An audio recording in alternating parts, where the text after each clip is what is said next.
In a village where time seemed to move slowly, where the ponds mirrored the skies, there lived two frogs. They were different in shape and size. One was large, round, and heavy, while the other was small, slim, and light. But to the eyes of the world, they were more than friends. They were brothers, bound not by blood, but by laughter, by trust, and by days spent exploring the meadows and waters together. Though their bodies were not the same, their hearts beat as one.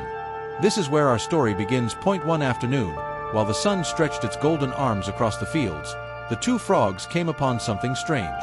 A bucket, tall, round, left behind by a farmer. It stood like a tower of mystery, holding secrets inside. Curiosity sparkled in their eyes. What lies within? They wondered. With one bold leap, they climbed the rim and fell into fate itself. The bucket was not empty. It was filled with milk, cool, endless, and slippery. The moment they touched its surface, their feet slid. They tried to climb, but the walls were too steep, too wet, too polished. For the first time, the brothers felt trapped. And so, they swam. Around and around they swam. At first, their hearts were filled with courage. Together, said the big frog, we will find a way. They believed. 4 hours, they kicked. 4 hours, they struggled. But hope is heavy when walls do not break. The milk showed no mercy. The bucket gave no escape. Time wore them down. The big frog, once strong, grew tired. His breath slowed. His kicks weakened. At last, he whispered softly, "My brother, I cannot swim anymore." "No," cried the small frog. "Hold on, please, hold on." But the big frog only smiled a faint smile of farewell. And then he let go. His body sank and was gone. The small frog was left alone. Silence filled the bucket. The small frog's heart ached with grief. The friend he loved, the brother he trusted, had vanished beneath the white sea. Despair whispered to him, "Why fight? Why not rest?"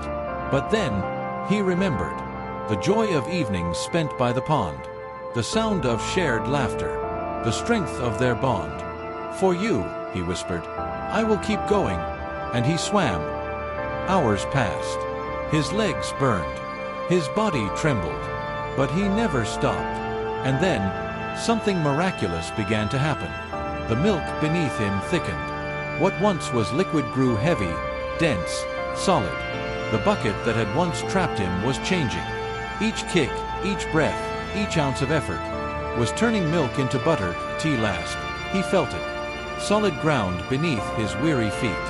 Butter, formed from struggle, shaped by perseverance. He bent his legs, summoned all his strength, and leapt. Out of the bucket, out of the prison, into the free morning air. The world opened before him once again. Time flowed on. The small frog began a family of his own. Every child he named after the brother he had lost. Every night, by the quiet pond, he told them the story. Of courage, of loss, of never giving up, even when the world seems impossible. Through his voice, the memory lived on. Through his children, the lesson took root. This tale is not only about frogs. It is about us. About the moments when despair whispers, "Surrender," and the moments when hope whispers back, "Endure." Life's buckets may seem deep, its walls too tall, its struggles endless. But if we keep moving, if we keep trying, even milk can turn into butter. Even sorrow can turn into strength.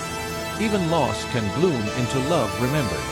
So tonight, as you drift to rest, remember the tale of two frogs. One who sank, one who swam. And know that within you, too, lives the strength to keep swimming.